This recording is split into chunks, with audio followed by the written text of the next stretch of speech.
How you doing today? Hi, I'm Cody. Cody, I'm Darren. Nice to meet you. Awesome, nice to meet you. Thanks for seeing me today.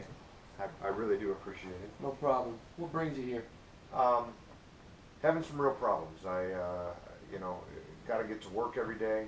I've got kids that I have to take care of, and because of things that have happened in my life, I'm having this fear with driving, fear with my vehicle. Whether my wife's driving, it drives me crazy.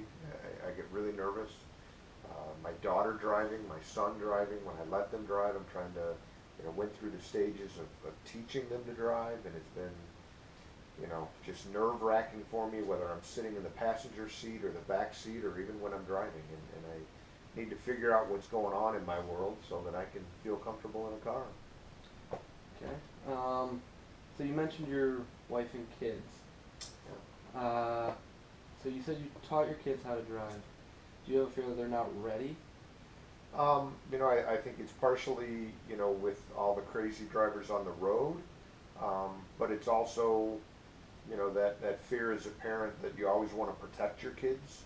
And so, when I'm in the car, it's both my fear that something's going to go wrong while I'm in the vehicle, but it's also somewhat of that protection of my kids, whether they're ready. And, there's so many crazy drivers and so many things that can go wrong on a road. And, while you're driving, there's so many things that can go wrong, mistakes, people not paying attention, texting and driving, whether it's, my kids doing it or somebody else doing it. And so it's all just kind of piled into this big fear that I have of being in the vehicle. Okay. Based on what you've told me so far, I feel like there are several things that are combining. One of the big things you mentioned was that you feel like you need to protect your kids, and with everything going on around them, you're not sure that you can do that. Mentioned a lack of control, which I think plays in with the protection. I basically feel like what's going on there is you are losing that or feeling that separation from your kids. Maybe they're heading off to school. Yeah, I've got a son who just recently went off to college, and I've got a daughter who's only been driving for about a year now. Okay, so it seems like part of it is letting go. You're not there to protect them, and maybe it's the media, maybe something personal happened in a car specifically that sort of you're using the car as your way of, or the mode in which you feel that fear and that anxiety of losing your children. It could be. I know. Luckily, I wasn't injured, but I've been in a couple of fairly bad car accidents. I totaled one car by a car stopped suddenly in front of me, and I was driving a rental car, and I totaled that one. And then there was another vehicle, one of my first cars. I got in a really bad accident on Lakeshore Drive that in Chicago, where I was in a pretty bad accident. Again, luckily I wasn't injured, but knowing how bad those accidents can be and what they feel like, and having glass shattered all over you, and the one accident I wasn't wearing my seatbelt, and I knew I should have been. And again, the fact that I've been able to escape a couple of those instances, I've got this kind of fear. Again, it's both a fear of me being in the vehicle that I feel like I need to work through, but it's also, a fear of, I think, what you're saying, what's going on with my kids, and that not having the control. You always want to protect your kids. You always want to be there. So, having been through a couple of pretty bad accidents, I'm worried about what might happen to them. So it makes me always be afraid when I'm in a car. It seems like these days, whether I've got a short commute to work. I only drive about less than 10 miles to work every day. But it's that anxiety of getting up in the morning, getting ready to go to work, and feeling like I've got to deal with this short 10-minute commute where I'm never going more than 40 miles an hour. But it's the anxiety before I leave the house, and the huge relief once I get to work. Okay. I understand what you're saying. I feel like the method that we need to take is slowly get you used to being in the car and realizing that you can be calm in a car, both when other people are driving and when you're driving. We'll sort of take it step by step, kind of work our way up to it, and as we go, we're going to figure out exactly when that anxiety and nerves start to hit, and we're going to develop methods in which you can help deal with that. Okay. Does that sound like a plan? It does. I think that, part of my, overall concern here is that I can get past that anxiety of worrying about what's going on with the other drivers too. It's not just the mistakes that might happen by the person that's driving the car that I'm in, or the mistake that I might make while I'm driving, but also knowing that there's so much out of my control with these other drivers that, the end result of what could happen in an accident. So, yeah, the idea of what you said, if that's what you feel like will help me get to that point that I can at least feel comfortable when I'm in a car, it will make me feel a lot better and be able to get up and go to work and not have to worry about it. And, not have to worry even when I'm not in the car, when I know my kids are out driving on their own, that the fear of what can happen in a vehicle, the kind of accidents, the kind of things that go wrong is something I really need to get past. So, you mentioned your lack of control. That seems to be a sort of resounding issue in some of the problems that you're having. You also brought up that you were in a couple of car accidents. Can you walk me through more specifically how those happened? Like specifically what happened on the road, who caused what, how the accidents happened? Okay, there's been a few accidents, mine and a couple of other people's as well, that might be contributing to this fear that I have, anxiety that I have of being in a car. But the two accidents I was in, the first one I totaled the car that I was driving. It was a rental car, and it was 100% my fault. And it makes me, kind of made you realize how a quick glance away can cause major damage to a vehicle, and people can really get hurt. Luckily, I wasn't hurt in this accident, but I was driving. I had played basketball with a friend that day. I was actually helping to guide him back to the highway. He was following me, and then I kind of waved him to go around me. He got in front of me, and I looked up at a sign, like a glittery sign advertising on the side. It was on 95th Street in Hickory Hills, and I looked up at this glittering purple sign. I don't even know what it was, but it caught my attention. It made me look away from the road long enough to not focus on the vehicles in front of me, and the car in front of my best friend slammed on their brakes to try to, at the last second, turn left. And my friend stopped his vehicle in time, and I didn't stop in time.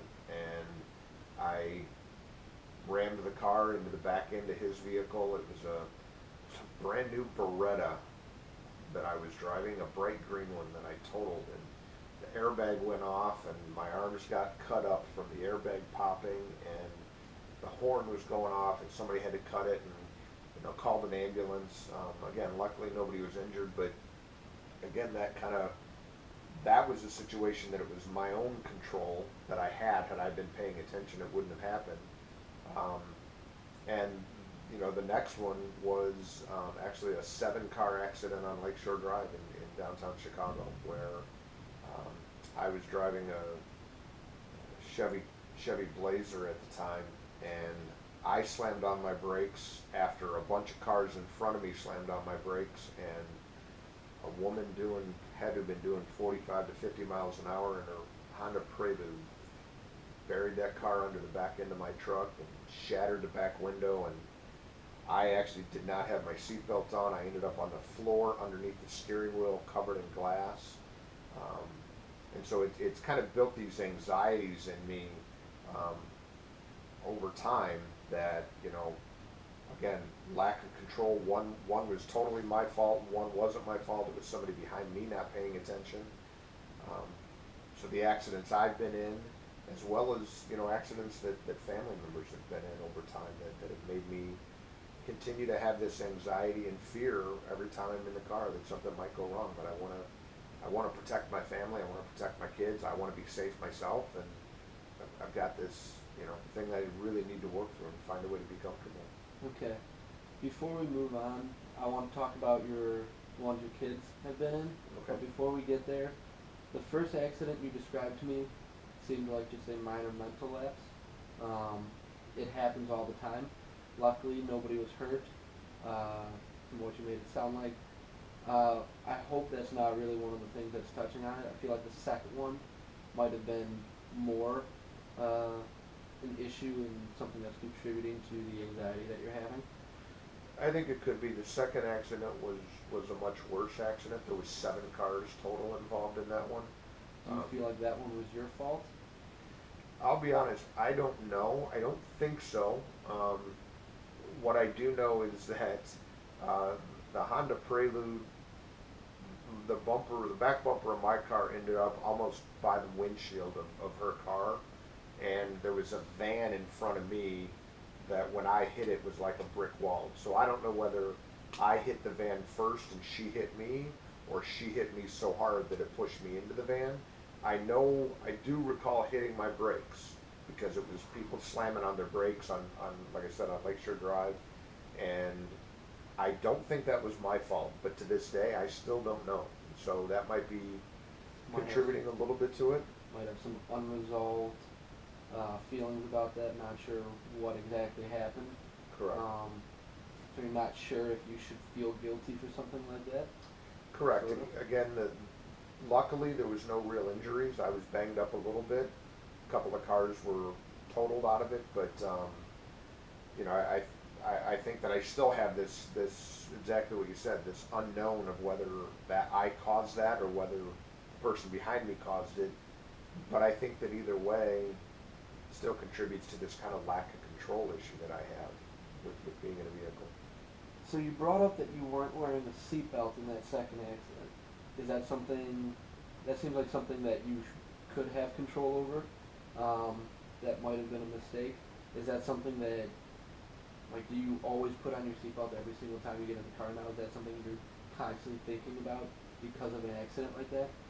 I'll tell you that's an interesting thing to bring up because I've got an older cousin of mine that lived on a farm in Missouri, and before he got married, moved away, and right before you get to their house on these old farm roads is an S curve, and I remember as a kid, my uncle going over these hills where it feels like your stomach's coming up as you go over the hills, and my cousin Roger was driving home late one night, going too fast, and went up over one of the hills and came down to this S curve and rolled the vehicle 7 or 8 or 9 times, and the top of the car ended up flat with the hood and the trunk.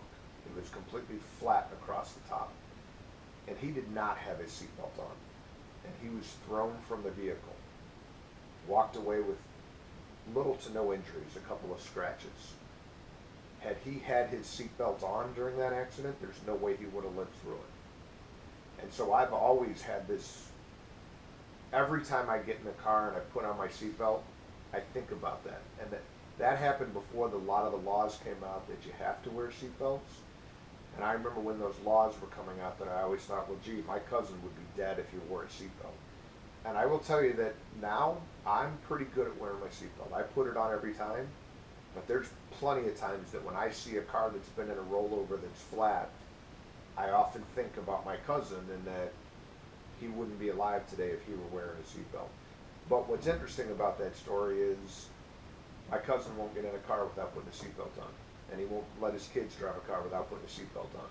And I think he kind of feels like he had that one miracle situation where the 1 in a million when it's better to not have your seatbelt on, it already happened to him, so now he needs to wear it all the time. And so there is, you know, interesting that you asked me about that control. I feel like it's the right thing to wear a seatbelt, but I had something very close to my family happen that really made me think about whether, you know, wearing a seatbelt is always the right thing to do or not. And in the accident I was in, I would have been better off if I had it, but again, only because I slid kind of down on the floorboard underneath the steering wheel, but I didn't get hurt, but I could have been hurt really badly, and it would have been better if I had a seatbelt on. So, what I'm hearing is that based on a couple of these accidents, you and your family always seems to put their seatbelts on from here on out. What I want to bring up there is that it seems like you are exercising control in smaller portions already. We're 5, 10 minutes into a conversation, and you're telling me about how you've taken mistakes that have happened in the past, you've learned from them, you're beginning to exercise control, and long term, it seems like you're being safer. How do you feel about that? I would agree. You know, it's a baby step in the right direction, I guess. You know, I think that helps with the control over the potential risk of injury, the potential, you know, of something tragic happening in a vehicle. Um, you know, I'm very good about making sure whether people are sitting in my car riding with me that they've got their seatbelts on. I know, even though I don't always say things, sometimes we go on longer trips down to see my parents, about a 5 hour drive. You know, I see my kids get tired and they take the shoulder strap off and put it behind them. And on the one hand, I think, oh, it'll be fine, we're just driving. On the other hand, I think that's not safe. That's not what they should be doing. You know, deal with the uncomfort. So, you know, but I would agree that trying to use that as, you know, a positive thing towards being safe in a vehicle. I don't always think of it that way, but the way you presented it to me, that it is a step of control that I'm taking, helps to make me think about that that's a good thing. It makes it a little bit safer to be in a car. Okay. Back to your kids, you mentioned that they had been in some accidents. You want to describe those to me? Just briefly. Yeah, my son was in a couple of accidents within his first year of driving, and you know, I'm sure part of that comes from just inexperience, being a young driver. Um, and actually, my daughter caused one accident that, you know, could have been a lot worse than what it was. So, you know, that, again, knowing how tragic life can be taken, or injuries, or life can be changed with what happens in a vehicle, it really makes me think. My son, you know, just kind of wet, rainy day, was following too closely, somebody hit the brakes and he slid into the back end of the vehicle. And then another time he was, you know, one of those situations where you look both directions, and it's actually the same thing that happened in my daughter's accident. You look both directions, you don't see a car coming from the one way, you look the other, and there's a car, but it's far enough away. You think you can turn and beat it, and by the time you do that, somebody's coming from the other direction, and you bump into them or whatever. In my daughter's case, she whipped out quickly to beat a car that was coming, and a car coming from the other direction luckily swerved, went down in a ditch. Again, nobody was hurt, but you know, you get that phone call. My wife and I were out to dinner when it happened to my daughter, and you get that phone call, and you're scared that somebody's injured, and your heart starts racing, and then you got to go, you know, rush over there to try to make sure everything's okay. And again, luckily I haven't had to deal with anything real severe yet, but it's almost like maybe that's part of my fear, that I've had all the easy ones and there's a bad one coming someday, and I don't want to ever have to go through that. So it makes me more afraid to be in a vehicle sometimes. And you said both of your kids were in high school when these They accidents? Okay. And how old are they now? My son is 21, my daughter is 18 now. So one's away at college, the other one's presumably about to go to college? Yeah, one's a senior in high school, going through the college application process now. And she, you know, that might be part of the fear too, is, you know, knowing my son's got a car away at school with him. So, you know, I used to always know when he was out in the vehicle, when he would get home, because my wife and I wouldn't really be able to go to sleep until we knew he was safe and back in the house. And we still have that with my daughter, but I don't with my son now that he's got a car down at school. That, you know, we don't know when he's going to get home, and maybe it is part of that control, and difficult to let go and let them go on with their lives. But you know, again, tying this all back to me being afraid of being in a car is still what I'm trying to get past on my side. But again, I think part of it has to do with, you know, letting them have their control. Okay. So, we've got, this is sort of a recap, we've got feelings of control, lack of control over the other drivers around you, lack of control over your kids as they head away to college or continue to live their lives. Then we also have fears based on accidents that you've had.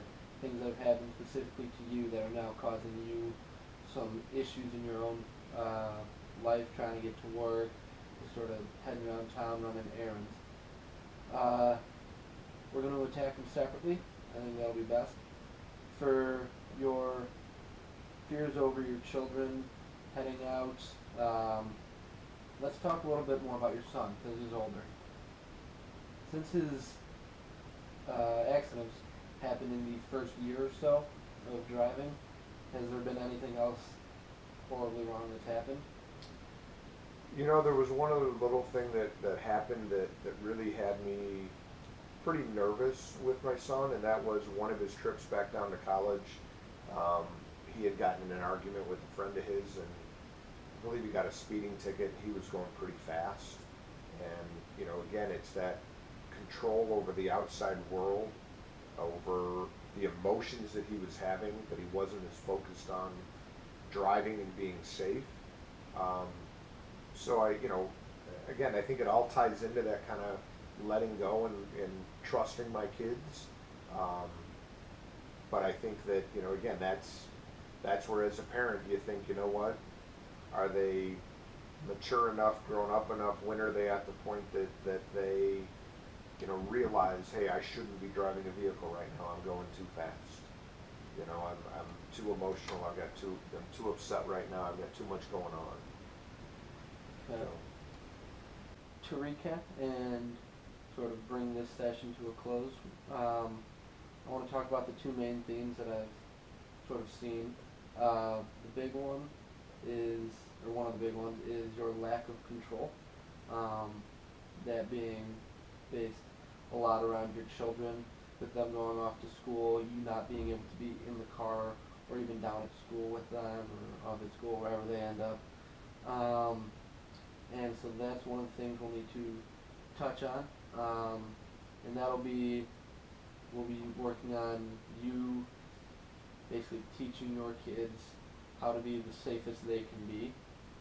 The other thing that I've noticed a lot is the fears that you have when you're in the car, and that's based a lot around sort of what's happened to you, the accidents that you've been in, how you feel you could have possibly avoided them, or not sure if you could have avoided them.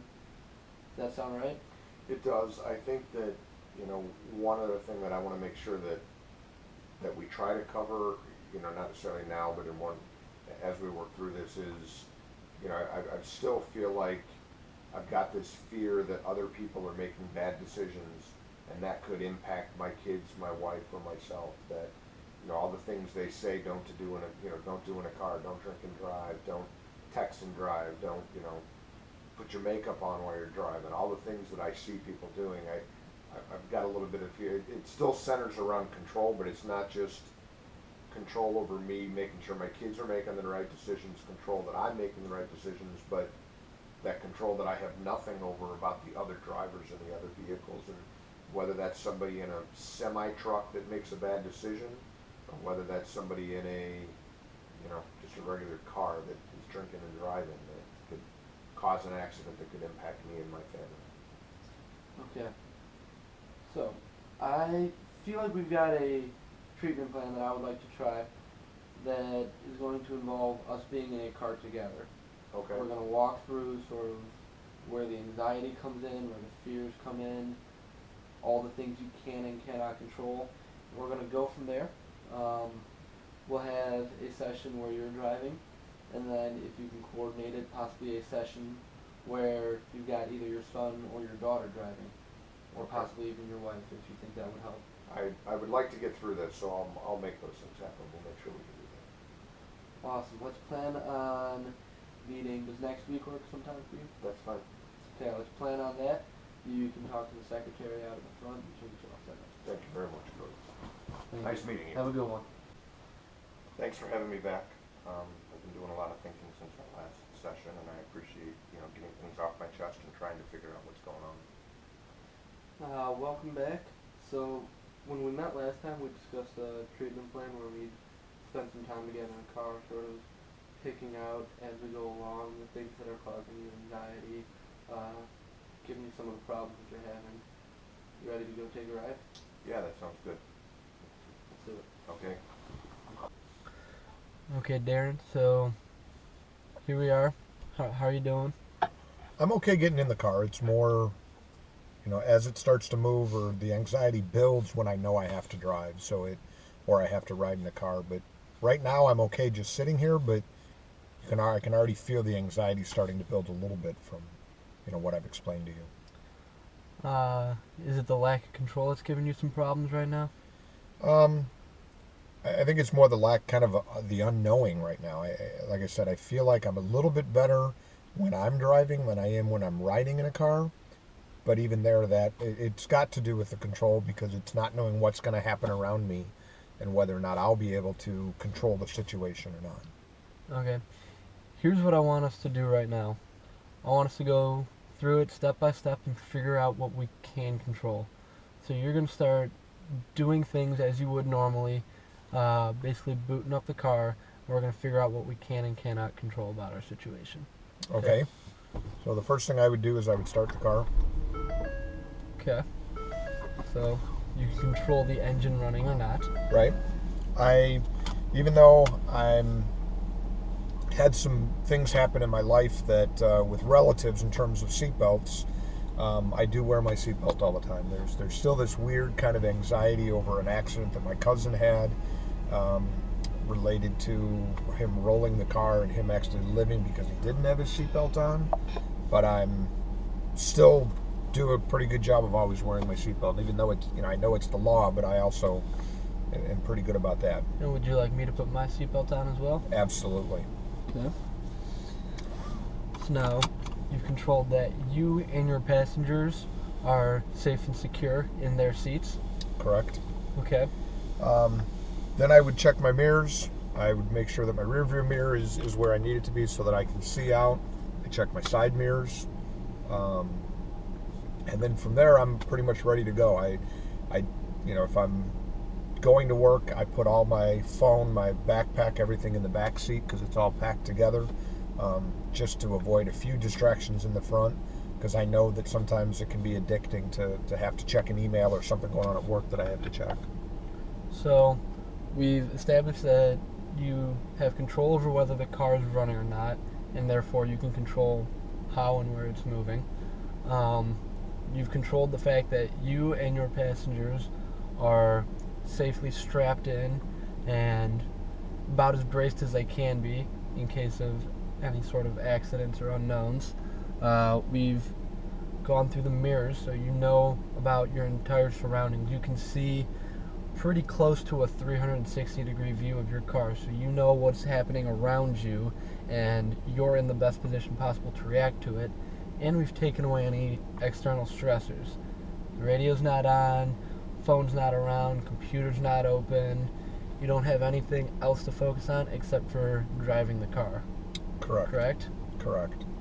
And that, it helps. That's a good feeling to know that while I can't control what the other people are doing in the cars around me, I have control over my vehicle, and I know I'm not going to be distracted while I'm driving. So do you feel better about your situation now that we've broken it down and figured out just how much control you have over the situation? It does help to talk about it. Sometimes you don't think about it because you get in the car and it's just second nature to get going right away and start the car, put on your seatbelt, and off you go. But when you talking it through with you, it helps to know that I'm making the right decisions to have as much control as I can have, so that if something happens, hopefully it's not my fault.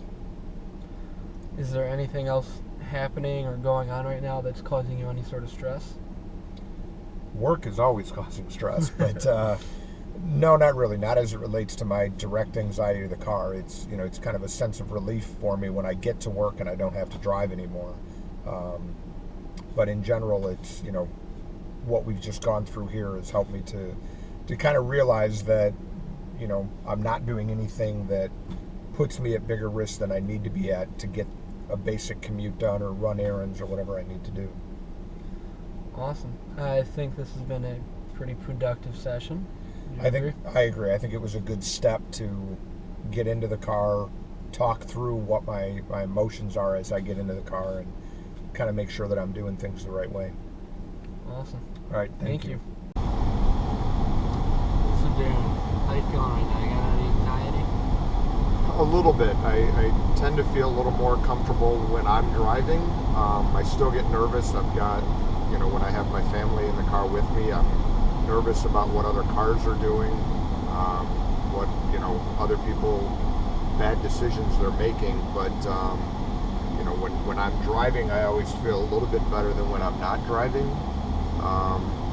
But I still kind of have that anxiety over one mistake could be, tragic for me or my family or whoever. So, but I know in one of our sessions we talked about, the seat belts and whether or not, what happened to my cousin, and so it made me feel good that, I get in the car and my whole family that's with me, everybody puts on their seat belt. So, I guess doing what I can to be in control helps. Okay, let's break it down even a little bit more than just the seatbelt. So when you get into the car, you put on your seatbelt first. Then what I see is you adjust the seat so that it fits you, so that you're the most comfortable and you can be in the most control. You adjust all of the mirrors, all the rear view mirrors, the side view mirrors, so that you can see everything going on around you. You make sure the steering wheel's at the right height. You make sure you've got enough gas in the tank so that you can get where you're going. Basically what I see is you climb in and you make sure that everything is the way that you want it, so that you can have the best control over the situation, so that in case something else happens, you're ready to adjust to it. I agree, but the things that bother me, or even like what's going on now, I feel like I'm doing the speed limit and the guy behind me is driving kind of like a jerk and coming up real close behind me, so it makes me, it adds to that anxiety of when I'm driving, of what other people are doing, that they don't think, that I'm driving the way they want to be driving. And so it makes me nervous about, are they going to do something crazy? Luckily they're turning now, but it's still, they were really close to the car, a lot closer than they needed to be. Well, that's on them. You just need to make sure that you're able to adjust in case they have an issue with you. So, right now we're in a no passing zone. Back there we were in a passing zone for quite a ways. They could have gone around you if they felt like it was an issue. If not, they're not going to intentionally ram your car, because that's bad on them too. They've hurt their car. So they're going to not intentionally try and harm you. I understand. It still makes me nervous when they get that close, that they're making bad decisions when I'm trying to make good decisions. And that's a natural feeling, but you cannot control everybody around you. So as long as you make sure that you're doing and you're focusing on what you're doing and you're being as safe as you can be, then you and the people in your vehicle are going to feel the benefits of that. So I'm about to get a little bit more nervous now, because we're about to get on the highway where the speed limits get a lot more than in-town driving, where when I'm not going as fast, it's a little less nerve-wracking. But as I get on the highway and realize that split-second decisions can make all the difference in the world to the safety of those around me, it gets a little bit more nerve-wracking.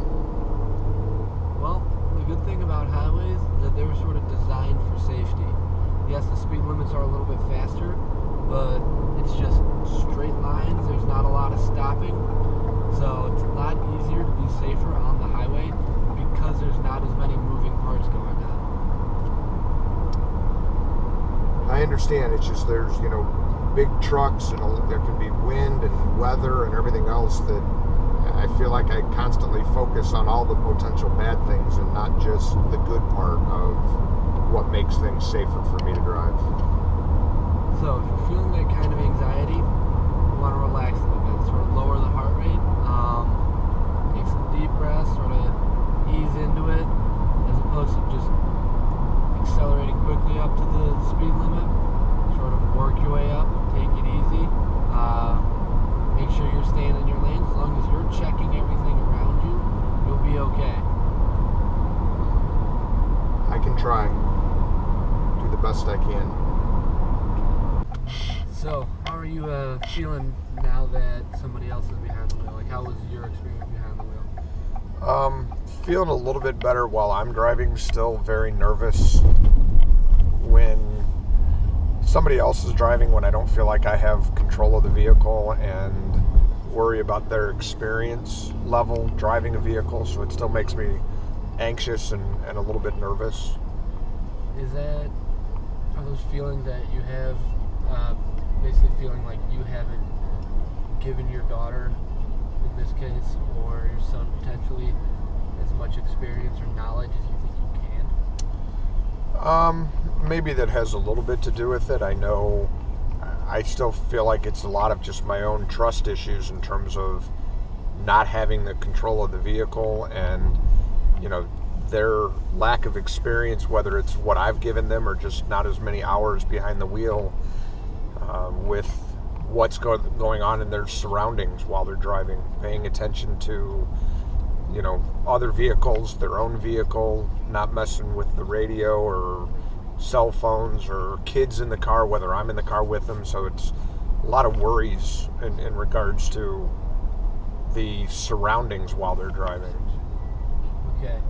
What we're going to try now is I want you to try and think of an instance where your child being at the wheel has been able to avoid an accident, because every day there's lots of close calls. I'm sure your children have escaped some of those. Can you think of anything like that? Well, good. There was an instance with my son that to this day still put fear in both his mother and I. He was at a out-of-town tennis tournament with his college club team, and he drove to St. Louis, and on the ride, the flight back landed really late at midnight or 1 in the morning, and they had a long drive back in the middle of the night from midnight to 3 a.m. or whatever it was.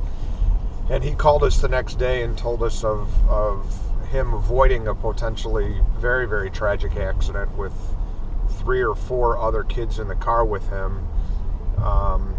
He, if I get the details right here, felt like gravel or something on the road, and it kind of woke him up a little bit. Everybody else in the car was sleeping, basically.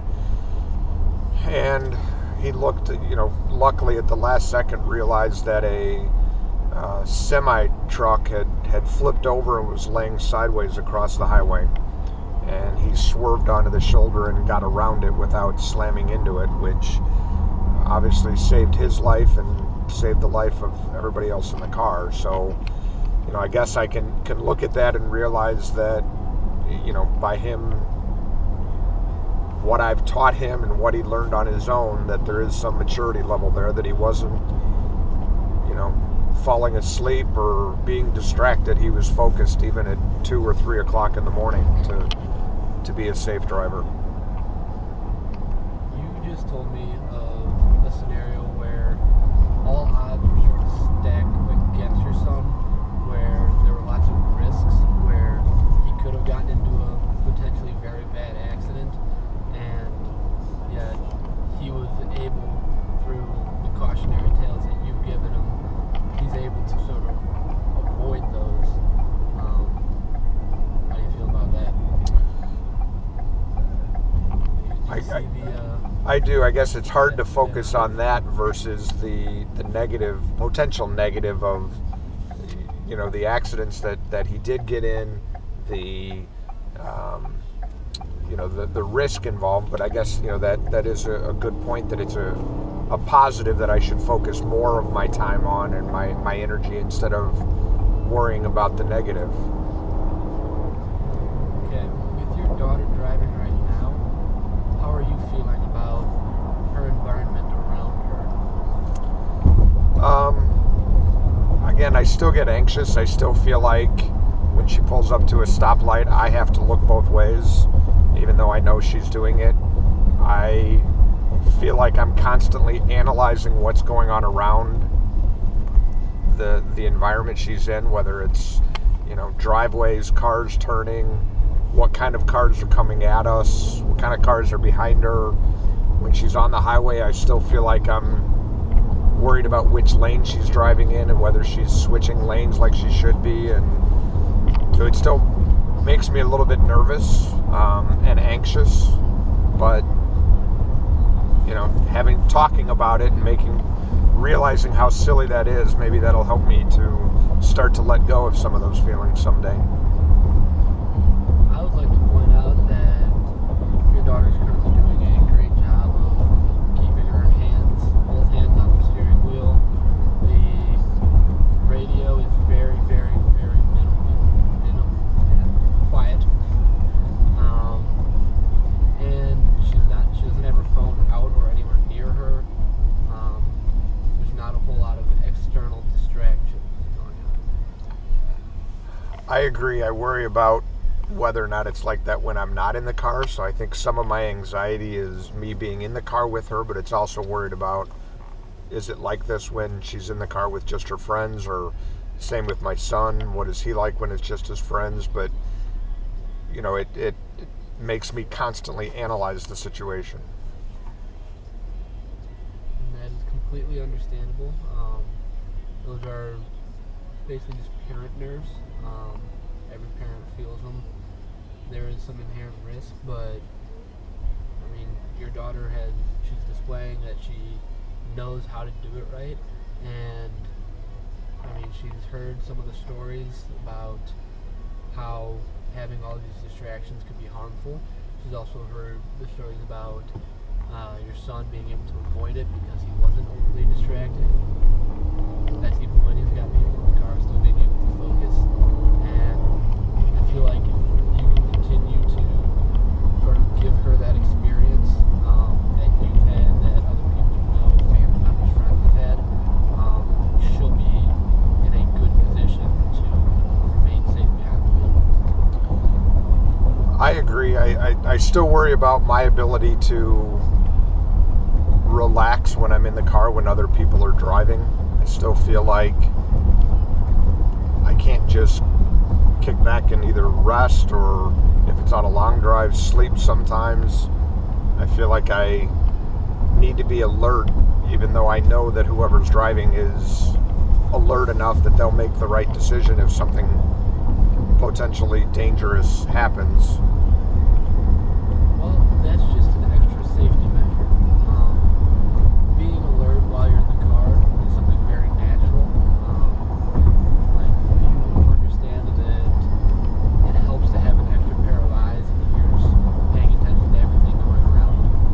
What we need to focus on is making sure that you don't let anxiety sort of creep in to the point where it then becomes harmful to the situation.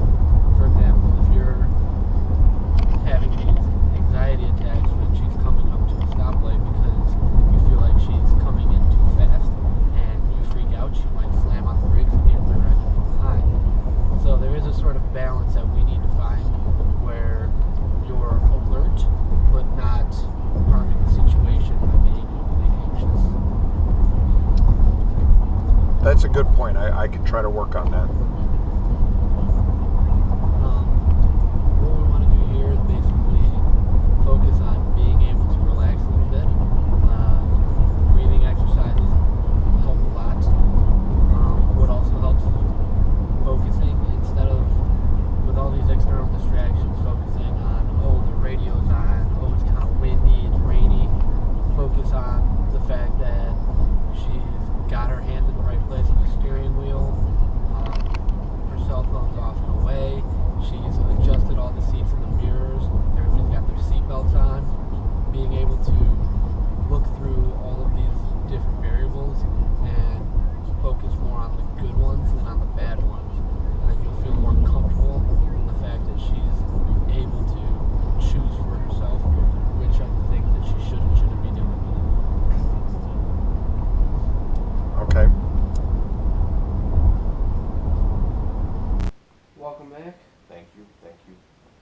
So we've met several times now. I think I've seen a lot of progress. You seem to be a little bit more comfortable behind the wheel of the car. We had several sessions, one with you driving and one with your daughter driving. I think we've sort of addressed a lot of the issues that you're having. I think you've also started to see, hopefully, that even though there are some things that are going to be a little bit out of your control, you can take all the steps we've talked about to sort of exercise the control when you can and accept that you can't always have everything under control. Also, addressing your kids. I think you've proven that your daughter's a good driver. You've also brought up some stories where you have been able to trust your kids. You mentioned your son driving home late at night, Right. and because he was in the car, he was able to avoid what could have been one of those stories that you read about in the papers. And then that proves to me, and I think it should prove to you, that you can trust your kids, especially behind the wheel of a car. It seems like you've instilled in them the type of caution that's going to make them able to handle themselves out on the road. I agree. I think that, trying to look at the accident that almost happened with my daughter with the car that went in the ditch, but there wasn't no damage to any vehicles or nobody got hurt. And more importantly, the one with my son, you helping me focus and think about those in a positive light instead of a negative light, instead of looking at them as how bad things could have been, trying to see them as how good they turned out. It's helped me a little bit in terms of, it's never easy to flip the switch and just say, I'll never think bad, that nothing will ever bad happen to them. But, it has helped me think about how well those two incidents turned out, and, that those were, one was the situation that was within my daughter's control. If she'd have made a little better decision, it wouldn't have happened. My son's situation was completely out of his control, nothing he did. And, luckily from either what he learned, from the things I've taught him over the years, or my wife has taught him, or that, just making good decisions, that even though it was 2 or 3 o'clock in the morning in the middle of the night, he was focused on being awake and protecting him and the other 3 or 4 kids that were in the car with him. So and I do appreciate talking those things through and you helping me, again, put a different spin on it, and how you look at those things makes a difference in how I feel. So those definitely help. I'm glad you feel like you gained some skills. We can continue to meet if you feel as though it's necessary. However, at this point, it's generally better if you sort of take what you've got and try and work through it on your own. Sort of take the training wheels off, so to speak. So I'd suggest trying to make it through. If you continue to have anxiety, you continue to have some of those issues, then come back and we'd be happy to meet. I think that's good. I think that, at least for now, we can not meet as often, and maybe in somewhere down the road if we need to kind of have a follow-up. But I feel like, a lot of what we've talked through and doing things in the vehicle have really helped me in terms of trying to focus more on the positive, and focus on the things that I have control over, and try to make good decisions with my kids and with, myself. And hopefully by making good decisions and them understanding that I want them to make good decisions, they can help avoid any potential accidents that other people might cause. And, if other people are making bad decisions, if they're making good ones, maybe they'll outweigh them and they can avoid situations like my son was able to do. So thank you very much, and I will follow up with you at some point just to let you know that hopefully things stay down the right path. Awesome. Thank you, Cody. Thank you.